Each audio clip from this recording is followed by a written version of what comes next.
நலம் காக்கும் ஸ்டாலின், உங்கள் குடும்பத்தின் நலன் அரசின் பொறுப்பு. கூலி ஸ்பெஷல் ஷோ வெளியாகாத கோபத்தில் நடு ரோட்டில் அமர்ந்த இவர்களையெல்லாம் பார்த்து காவலர் இப்படி கேள்வி கேட்பது சரிதான் என்பதே பலரது கருத்து.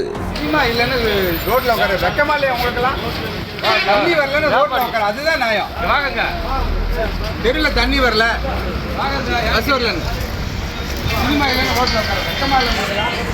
சூப்பர் ஸ்டார் ரஜினிகாந்த் நடிப்பில் லோகேஷ் கனகராஜ் இயக்கத்தில் உருவாகியிருக்கும் கூலி திரைப்படம் உலகம் முழுவதும் வெளியாக இருக்கிறது.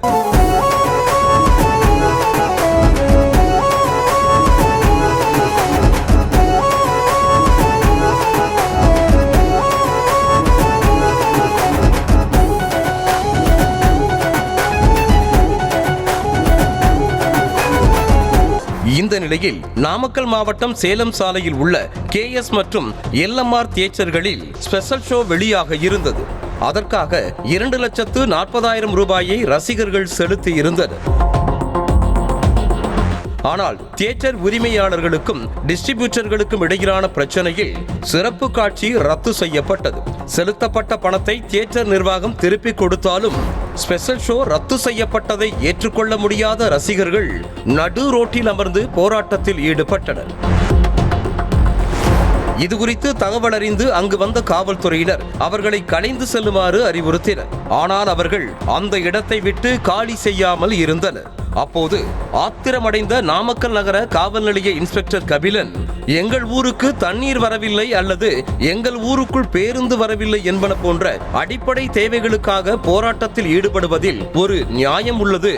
சினிமா பார்க்க முடியவில்லை என்பதற்காக போராட்டத்தில் ஈடுபட வெட்கமாக இல்லையா என வறுத்தெடுத்தார்.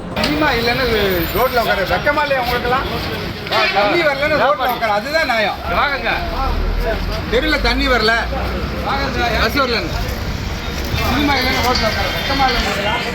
இது ஒருபுறம் இருக்க, ரஜினி ரசிகர் மன்றத்தைச் சேர்ந்த விஜய் என்பவர், எங்களுக்கு தலைவர் தரிசனம் வேண்டும், அதற்காகத்தான் 4 நாட்களாக நடையாய் நடக்கிறோம்.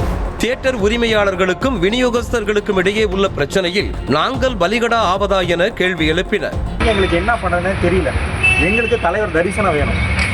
அது கிடைக்காத நாங்கள் டெய்லியும் இந்த மாதிரி ½ அன் ஹவருக்கு ஒன்ஸு வந்துட்டு போயிட்டு இருக்கோம். நீங்கள் அதுக்கு ஏதாவது தெளிவான ஒரு சொல்யூஷன் சொல்லிக் கொடுங்க. ரஜினி ரசிகர்களின் இந்த செயலை பார்க்கும் பலரும், எப்போது டிக்கெட் கிடைக்கிறதோ அப்போது பார்த்தால் என்ன, பொழுதுபோக்கிற்காகத்தானே சினிமா என தங்களது கருத்துக்களை கூறி வருகின்றனர். நியூஸ் தமிழ் செய்திகளுக்காக செய்தியாளர் சதீஷ் குமார்.